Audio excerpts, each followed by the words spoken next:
Bom dia. Que a graça e a paz do Senhor Jesus Cristo seja em sua vida, no seu lar e em seus negócios. Quero agradecer a Deus por permitir entregarmos nossas primícias a Ele e juntos desfrutarmos de mais um dia dessa palavra que se encontra no Evangelho de João, capítulo 1, versículos 14 a 16, que diz: O Verbo se fez carne e habitou entre nós.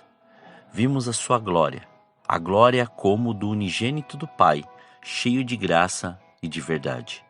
João testifica a respeito dele e afirma: Este é aquele de quem eu disse: O que vem depois de mim tem a primazia, porque foi primeiro do que eu. Da sua plenitude, todos nós recebemos graça sobre graça.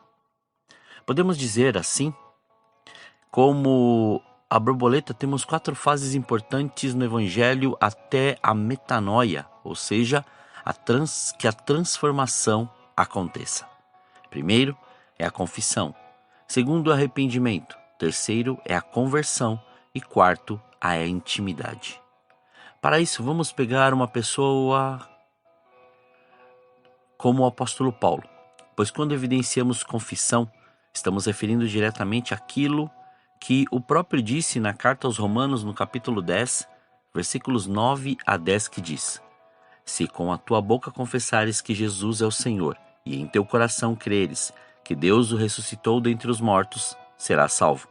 Pois com o coração se crê para a justiça, e com a boca se faz confissão para a salvação. Pois aqui está a evidência de falar, declarar, abrir a boca para reconhecer diante de tudo e todos, e principalmente de liberar no reino espiritual essa declaração. Pois, uma vez que você confessa de coração diante de todos e professa Jesus como Senhor e Salvador, você habilita a segunda fase do processo, que é o arrependimento. No arrependimento está o caminho para a liberação dos pecados, retidão, restauração e de reconciliação com Deus, como descrito na segunda carta aos Coríntios, capítulo 5, versículos 18 e 19, que diz: E tudo isso provém de Deus, que nos reconciliou consigo mesmo por Jesus Cristo e nos deu o ministério da reconciliação. Isto é, Deus estava em Cristo reconciliando consigo o mundo, não imputando aos homens os seus pecados, e nos confiou a mensagem da reconciliação. Pois uma vez tendo esse entendimento de que não precisamos mais ficar presos às práticas pecaminosas, não necessitamos mais continuar à mercê de seus manjares, sendo revelado a nós que temos o livre acesso ao Senhor.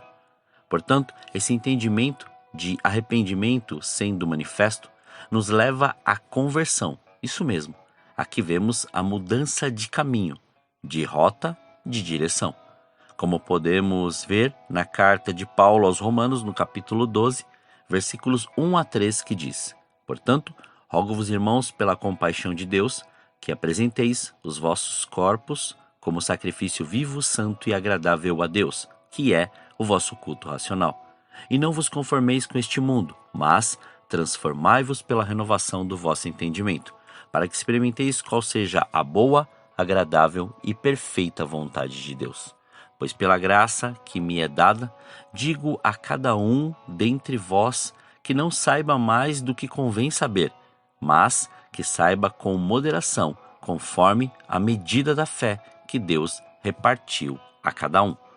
Pois quando chegamos a esse estágio, estamos dizendo que tudo trabalha junto, ou seja, confissão, arrependimento e conversão. Pois aqui entramos no processo de confronto, onde somos levados à transformação da mente, das atitudes, da alma e da nossa vida espiritual, ou seja, de dentro para fora. Pois aqui é a manifestação da cura, da libertação e da maturidade espiritual. Aqui não levamos em consideração seu nível intelectual, seu conhecimento ou sua experiência, mas sim o nível de entrega, renúncia e reconhecimento.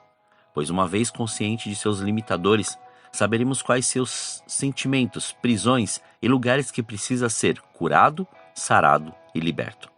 Porque não adianta dizer que está em Cristo e ainda citar que é uma nova pessoa se você continua aprisionado aos seus costumes e pensamentos antigos.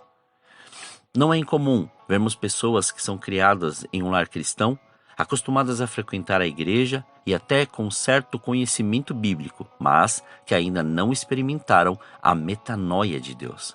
Eles mantêm um estereótipo de cristãos, mas o fazem pela pressão da igreja e da família. Muitos deles se distanciam dessas práticas na primeira oportunidade de liberação dos pais. Sem que haja uma experiência pessoal com a verdade da palavra, não haverá poder para viver os seus princípios. Precisamos buscar essa experiência. E também a desculpa de ter um temperamento forte não justifica sua continuidade, mas sim uma falsa renúncia de sua carne.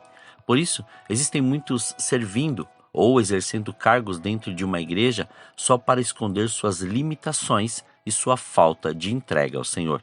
Dizer que não consegue já é um grande passo para sua libertação e cura.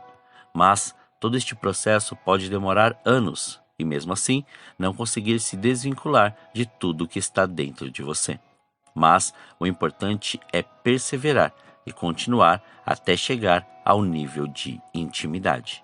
Intimidade é saber ouvir, saber falar e saber o que fazer. Quando chegamos a este nível de relacionamento, podemos afirmar que os outros processos foram aperfeiçoados ou estão em um nível bem alto de desenvolvimento. Porque quando conseguimos discernir a voz do Senhor das outras vozes, estamos limpos e nossas vestes estão alvas. Mas quando dialogamos com o Senhor, nossa vida espiritual está cheia de sua presença, pois conseguimos falar e ouvir a sua voz sem nenhuma interrupção, aonde ficamos em sua dependência. O que aconteceu com Paulo? Sua mente foi mudada, seus valores trocados, sua identidade santificada e seu propósito redefinido conforme a vontade de Deus. Paulo experimentou a metanoia do Senhor. Essa metanoia expressa uma transformação de atitude causada pela mudança em nossa forma de pensar. Metanoia não significa simplesmente mudar o comportamento de uma pessoa, seja isso conseguido através de regras impostas, pressão da sociedade, igreja ou família. Embora todas essas fontes de influência possam fazer parte de um processo de transformação, metanoia sugere que essa transformação seja a consequência de uma mudança mais profunda, não somente o comportamento. Metanoia é mais do que tentar transformar alguém através de sistemas de punições e recompensas. O conceito de metanoia expressa uma transformação do homem de dentro para fora, ou seja, uma mudança que acontece na mente e, consequentemente, muda atitudes e ações. Essa é uma transformação que o Evangelho de Jesus veio trazer ao homem. É importante também ressaltar que Jesus nos reconcilia e o Espírito Santo nos guia, e o Senhor, nosso Deus, é o agente dessa transformação em nós, apesar desse processo requerer nosso posicionamento em direção ao seu chamado. Vivamos essa transformação sem limites e que hoje você receba este entendimento e mergulhe nesta profundidade com o Senhor. Oremos.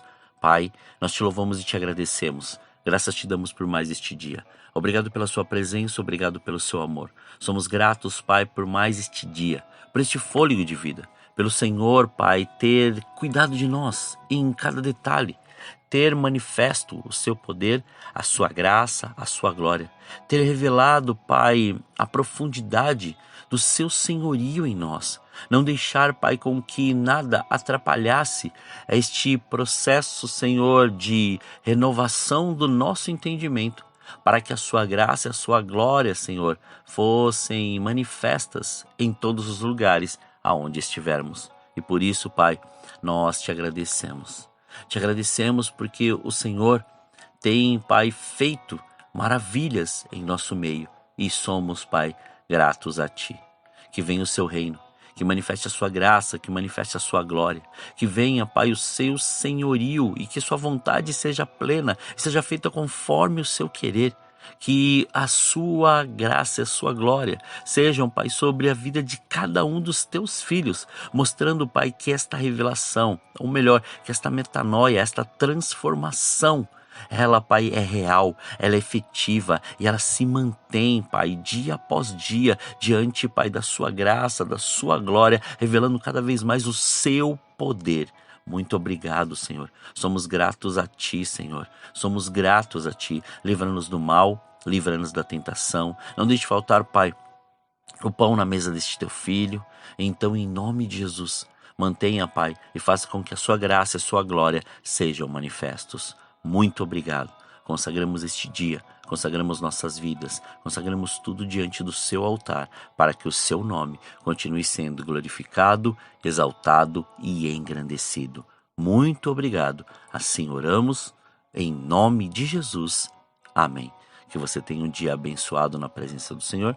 Quem vos fala é o pastor Leandro Araújo, da Igreja Apostólica Caminho de São Paulo, capital. Deus te abençoe grandemente.